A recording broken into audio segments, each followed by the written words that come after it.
Quand vous volez sur Emirates, une surprise vous attend parfois en bas de chez vous. Ce matin, nous partons pour Dubaï. Bonjour. Service Emirates. La compagnie nous a envoyé rien de moins qu'une limousine avec chauffeur. Je vous en prie. Installez-vous. Pas de compteur, ce service est offert à tous les passagers de première et de classe affaires. Le prix de la course, il est compris dans votre billet d'avion. Et au retour, nous vous attendons à la porte d'arrivée avec un panneau Emirates avec votre nom dessus. Arrivé à l'aéroport de Roissy, Voilà. merci beaucoup. C'est bon voyage. Très bonne journée. Merci également. À bientôt. Au revoir. Nous embarquons sur le plus gros avion du monde. Un Airbus A380 flambant neuf. Bonjour, bienvenue à bord. Aujourd'hui, comme souvent, il est plein à craquer. Il y a du monde? Ah oui, nous avons 427 passagers en économie, 76 au-dessus en classe affaires et 14 en première classe.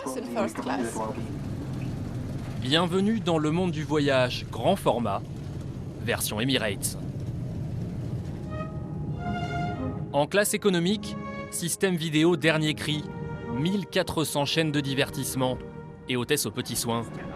Je peux t'offrir quelques jouets? C'est bien parce que du coup les enfants sont sages, donc nous aussi on passe un bon voyage. Mais le plus impressionnant se trouve en haut de cet escalier très privé, au pont supérieur. Un vrai bar, avec ses serveurs.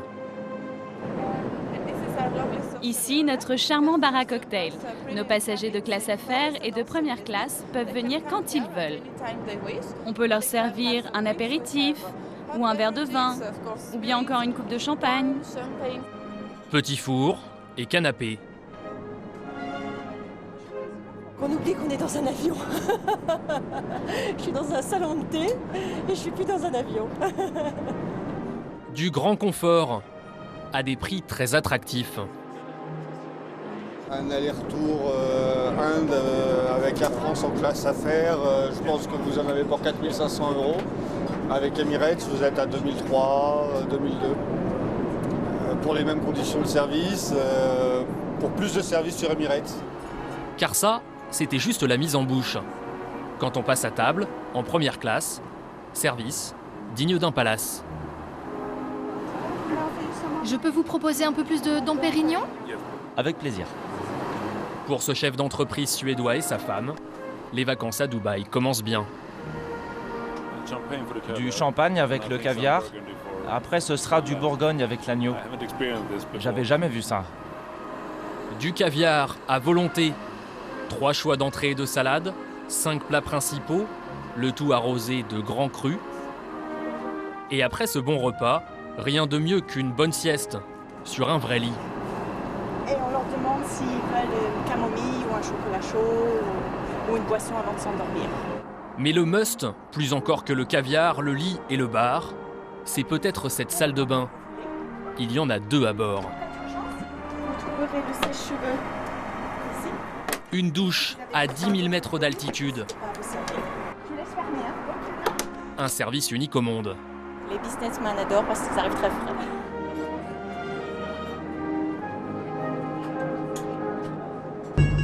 Un confort sans égal, des prix défiant toute concurrence, une flotte gigantesque. Emirates est-elle en train de révolutionner notre façon de voyager? Il y a 20 ans, personne ne croyait en cette petite compagnie du Moyen-Orient, créée suite à un pari un peu fou, faire de Dubaï, 2 millions d'habitants, un géant du transport aérien. Au milieu du désert a surgi un immense aéroport, desservant 260 destinations. Duty free démesuré, salon luxueux, Bienvenue dans notre spa. espace massage et restaurant gastronomique Je vous en prie, asseyez-vous. sont déjà un passage obligé pour près de 60 millions de passagers par an, autant que Londres ou Paris. Quels sont les secrets de cette réussite insolente? La compagnie a accepté de nous ouvrir ses portes. Elle sera peut-être bientôt la plus grande au monde. Du soleil toute l'année, et un nouveau métier. À Dubaï, Laura Gagnère découvre une autre vie. Depuis 8 mois, elle est hôtesse chez Emirates. Et comme tous ses collègues, elle est logée gratuitement dans cette immense tour qui appartient à la compagnie. Donc bienvenue chez moi. Un bel appartement entièrement équipé. Donc notre salon. On est à quel étage là? Au 29e là. Oui, donc ça va, niveau de vue, j'ai pas trop à me plaindre. Elle vit ici en colocation avec 2 autres hôtesses françaises et thaïlandaises. Une ici, une deuxième. Et ici c'est votre chambre? Voilà, c'est mon petit monde à moi là où il y a vraiment que moi. À 23 ans, elle habitait en Savoie où elle enchaînait les petits boulots jusqu'à ce qu'elle participe à une journée de recrutement et réalise son rêve de petite fille, porter le costume d'hôtesse de l'air. Vous savez, quand ils nous disent qu'on porte l'uniforme, on représente la marque, on représente la compagnie. Et c'est vrai qu'on dans l'aéroport, des fois, les gens ils nous regardent, ils nous prennent en photo, ils nous filment. On est des vraies stars dans l'aéroport, c'est fou quoi. Alors là, j'ai pris un peu les affaires d'hiver parce que je m'en vais là où il fait froid. Des voyages dans le monde entier et un salaire de 1 600 € net par mois. Mais Laura ne s'attendait pas à un rythme aussi effréné. Alors ces derniers temps, là, je viens de rentrer de Chine, là, je vais partir aux Philippines, je vais aussi partir en Indonésie. C'est ça aussi la vie quand on vole, comme là, hier, j'ai passé la journée à dormir parce que je suis rentrée le matin. Le temps, il passe super vite parce qu'on ne s'en rend pas compte. Pour se détendre dans l'immeuble, on a aussi des salles de squash. Et quelques petits avantages. Bienvenue à la piscine. Donc voilà, mise à disposition aussi, gratuitement. Donc là, pareil, on vient comme quand on veut, autant qu'on veut, faire bronzette. Quand on n'a rien à faire en repos, en fait, c'est ça nos activités. C'est bronzette, dormir, manger. Ça va, quoi. Laura n'est pas la seule à être venue à Dubaï. Des hôtesses, en ce moment, Emirates s'en embauche une centaine, chaque semaine. Bonjour tout le monde. Bonjour tout le monde. La compagnie nous a ouvert les portes de son centre de formation. Un passage obligé pour toutes les nouvelles recrues. Votre capitaine aujourd'hui est le capitaine Paul Smith. Écrivez son nom.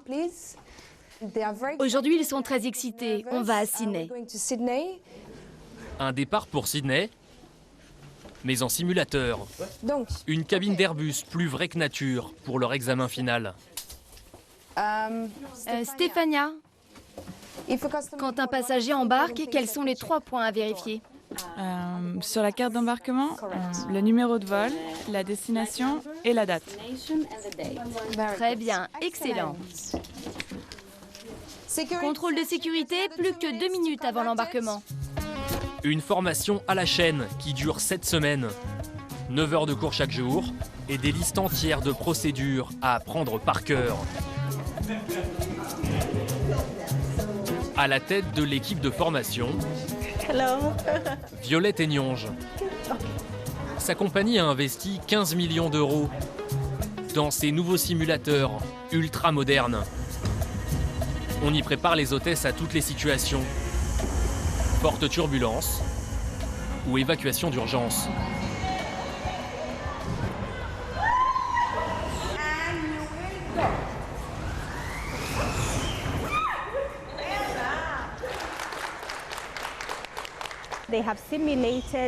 On a simulé une panne de train d'atterrissage.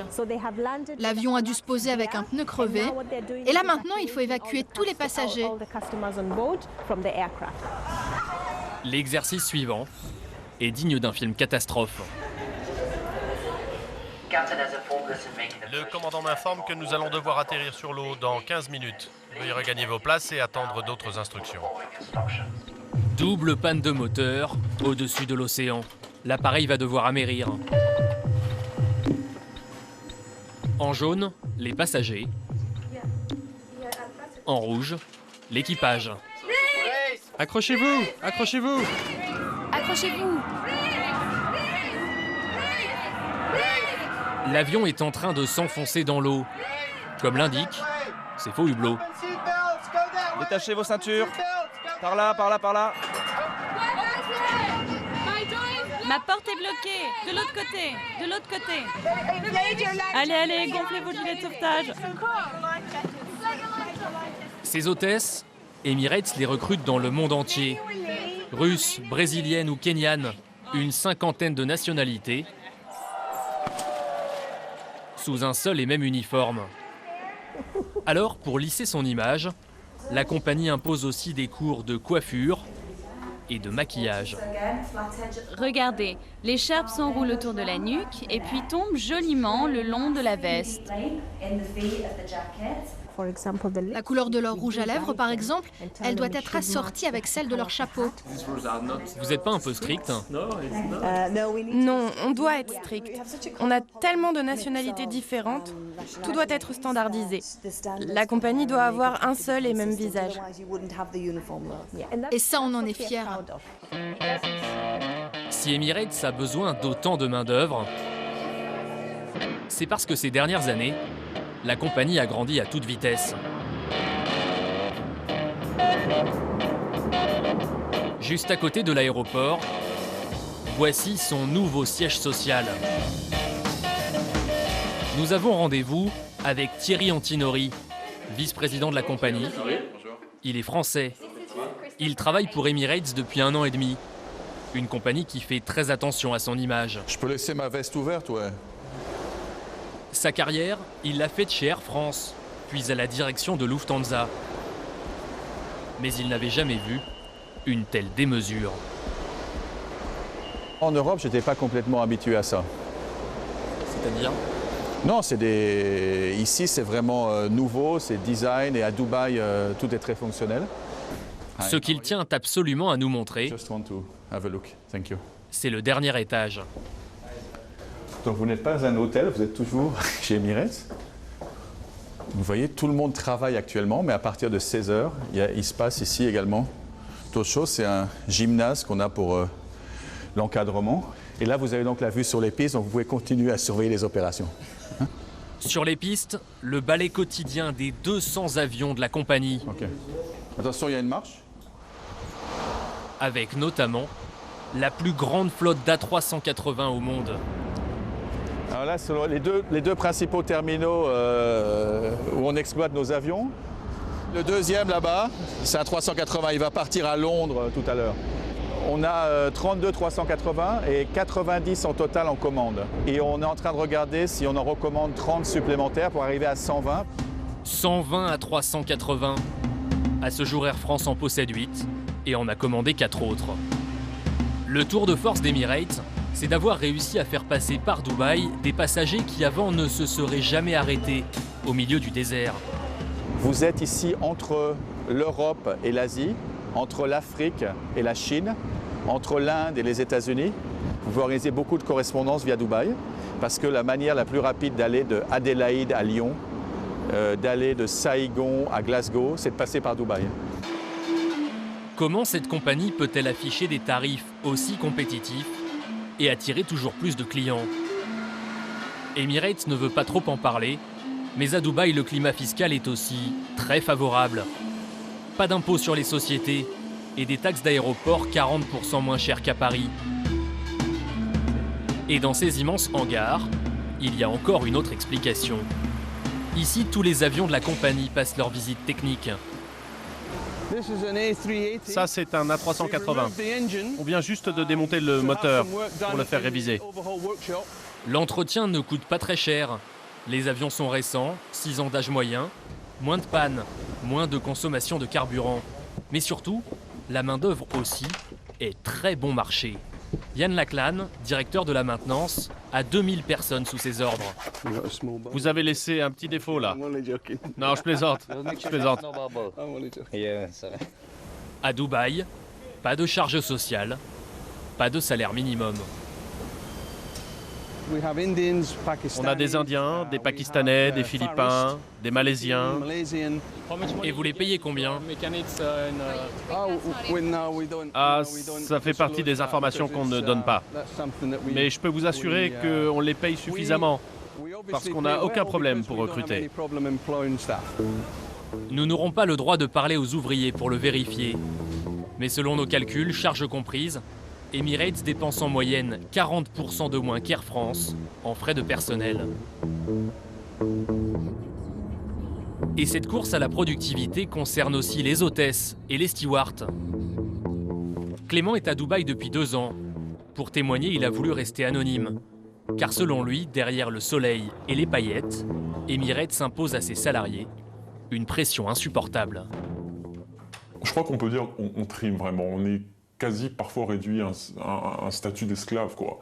Quand on fait des comparaisons avec des compagnies européennes qui ont un vrai statut social, où il y a des syndicats, alors que chez Emirates, il n'y en a pas, on vole énormément plus que...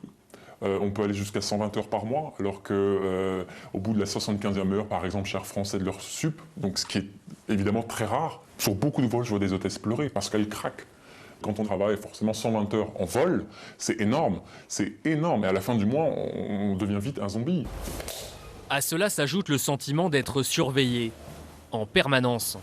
À chaque fois qu'on quitte Dubaï, on doit tout simplement avertir la compagnie de notre destination, des dates de départ et des dates de retour à Dubaï, d'un téléphone, de l'adresse. On n'est pas chez Aladdin, on n'est pas au pays des bisounours. C'est une petite dictature. Moi, j'ai décidé de partir. Malheureusement, je ne me vois pas rester à Dubaï et chez Emirates plus longtemps. Selon Clément, des dizaines de personnes auraient démissionné ces derniers mois. Cela ne devrait pas trop perturber la compagnie. Emirates a prévu de doubler sa flotte ces prochaines années. Dubaï a aussi lancé la construction d'un deuxième aéroport.